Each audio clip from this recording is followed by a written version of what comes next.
very vital. And it might be necessary and reasonable, but you can't simply just do the repairs and deduct it from your rent. There are certain steps under the law that you have to take before you're allowed to deduct the rent, right? Right. Why don't you walk us through those So steps? Louisiana does have this variation on rent withholding. We have something called repair and deduct, and then a couple of years ago the legislature actually amended that provision and allowed for a tenant that properly goes through all these steps that we're going to talk about to demand an immediate reimbursement from the landlord. But so far I've never had anybody said, no, I've never had anybody do that.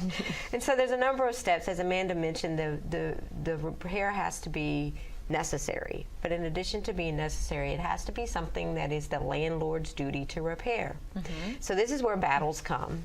The tenant is going to say, more often than not, landlord, it's your duty. The landlord is going to say, no, tenant, you broke that. And then, you know, there's, the battle begins. that's why we have courts. And so if, let's say it is a necessary repair and it is the landlord's duty to repair, then the tenant is going to need to notify the landlord, hey, I've got a problem. Notify them before it becomes a big problem, if possible. A written notification? We recommend you do it in writing because memories can fade, or maybe there's a different property manager, or that sort of thing. So we do recommend. And if it's in writing, hopefully like by a fax with a fax confirmation or even a certified letter, return receipt, then it's not going to be a he said, she said argument later on. Correct. And even, you know, these days we have a lot of folks that are sending emails, and we see the text of the whole conversation between the landlord and the tenant. And, yeah, when the landlord responds to the email, then you know he or she got the email. Right. So there's your confirmation. Right. Correct. Right. But on the certified mail, we do tell folks to send certified, but we also recommend regular mail because a lot of people just won't go pick up certified mail, both landlords and tenants.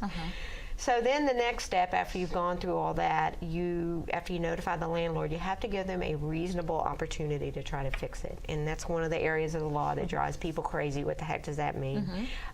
It's really going to depend on the nature of the repair.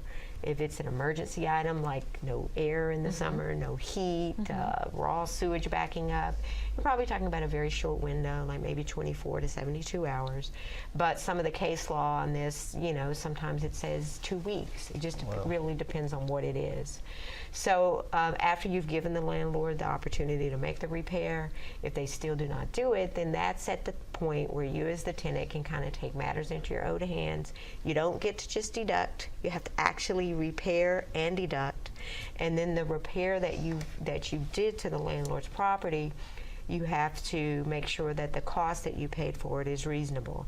You can't just go out in the middle of the night, cold winter, the pipes burst, and you get the most expensive person that that is available. You have to be reasonable, and because it may become a legal matter, we usually recommend that you try to get a couple of estimates so that you can show, well, here's 2 or 3 estimates. So it's complicated. Even an emergency situation like that, maybe it's not the most expensive, but maybe it's the person who was available, who you were able to get. Still, you can't just hire that person and have that repair made and then deduct. You have to get bids. You don't have to get bids so much. You can estimates. make calls. You can have somebody email you something. You may be able to just print out, okay, I went online and this is what I found out. So, but you still do have to go through this process. And the problem with the repair and deduct remedy is, at any point along the way, if something went wrong, you may have hurt yourself in being able to avail yourself of that remedy. You may not be able to deduct that from your rent. And then there's some other limitations on, sometimes you'll find a repair, it ends up being a very serious repair. Let's say your rent is $1,000, but you think this repair may cost $500. So if that's the case, you go through all that and you deduct the difference, and and then you got to let your landlord know that you really did it. But when you say if it's more than $1,000, unless, in general, you can't spend more than your monthly rent. So when you get in that problem, you're really talking about something that's kind of beyond what you can handle through repair and deduct. So when you're looking at the cost is a big factor when it comes to determining whether you can actually deduct those repairs from your Correct. Let me ask a related question. If the landlord refuses to repair,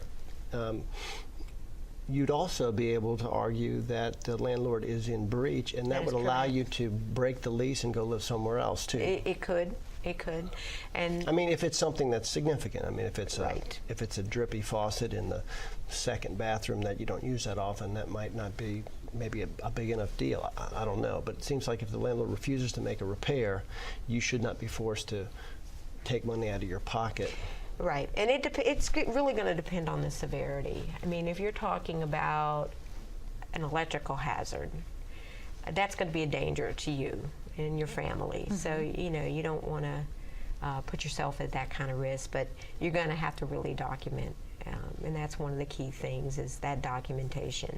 Well, we were talking earlier, and you said there are some cases where people have made repairs, and then they've been the landlord refuses to renew their lease. That happens occasionally. You can have followed every one of those steps in the right order, and the landlord then could turn around and say, you know what, your lease is up for renewal. I don't think I want to rent to you anymore.